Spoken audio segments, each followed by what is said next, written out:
Maine girl involved in trans athlete battle reveals how state's policies hurt her childhood and sports career.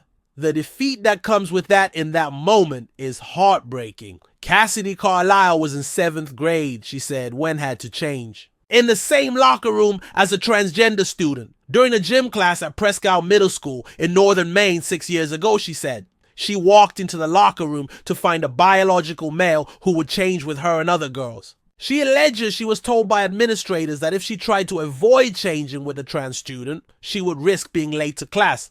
That was really my first experience in just knowing that something isn't right, but not knowing what to do with that, Carlisle told Fox News Digital in an exclusive interview. Fox News Digital has reached out to Presque Isle Middle School for comment. Gender identity was first included in the Maine Human Rights Act as part of the definition of sexual orientation in 2005.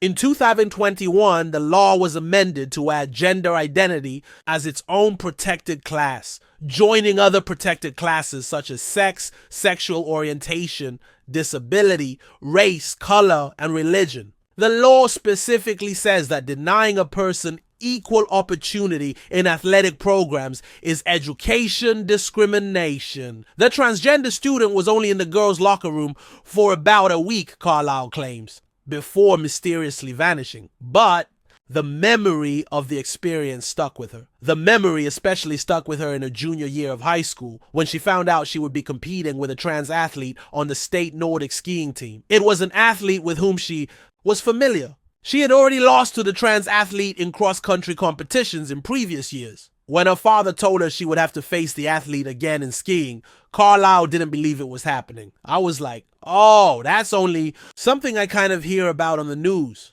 It's not going to happen to me, Cassidy recalled, but it did happen to her. Oh, the defeat that comes with that in that moment is heartbreaking, Carlisle said.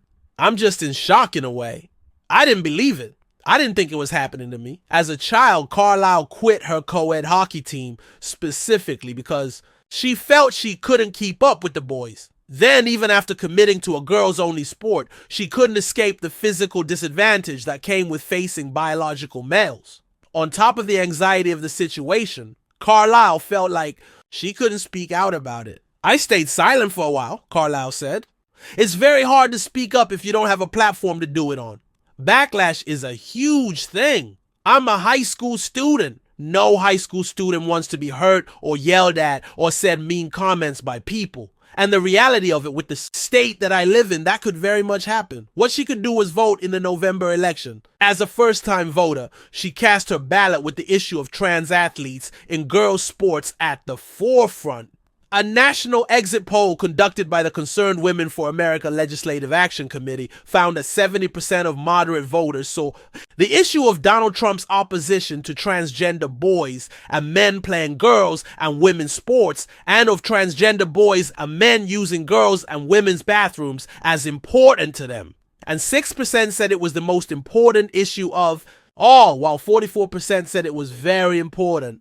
When Republican Maine State Rep. Laura Libby spoke out earlier this year against another trans athlete who won a girls' pole vault competition in February, Carlisle suddenly gained an opportunity to influence the issue.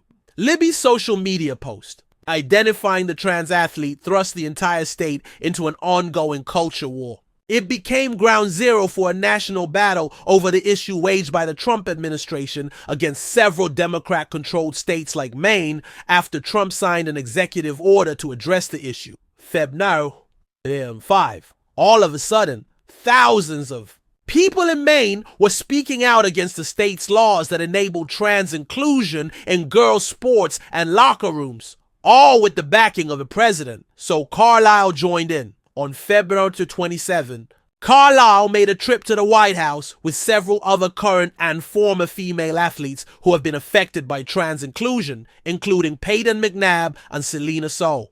There, they met with Attorney General Pam Bondi and several other state attorneys general and shared their stories. Carlisle couldn't help but notice an absence at the White House that day. And none of our AGs were there from our state, Carlisle said. So when Carlisle returned to her state, she took matters into her own hands. Last weekend, she delivered a speech in front of the Maine Capitol, speaking to hundreds of other residents there to protest Governor Janet Mills for her continued enabling of trans athletes in girls' sports. It was the second protest against Mills outside the Capitol in a month after the March on Mills rally, March 1st.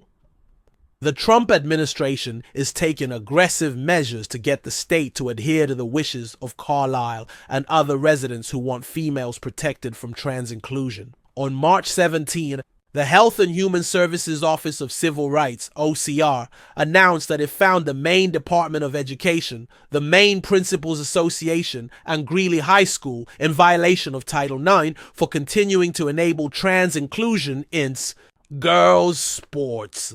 In the announcement, the department said Maine had 10 days to correct its policies through a signed agreement or risk referral to the U.S. Department of Justice for appropriate action.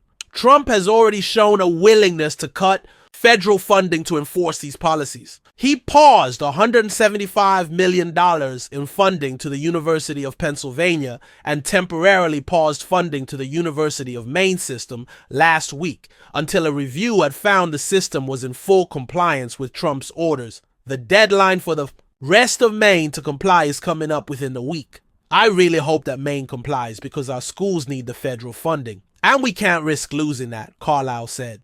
It would really hurt our state to lose that federal funding. So I hope our government can get it together.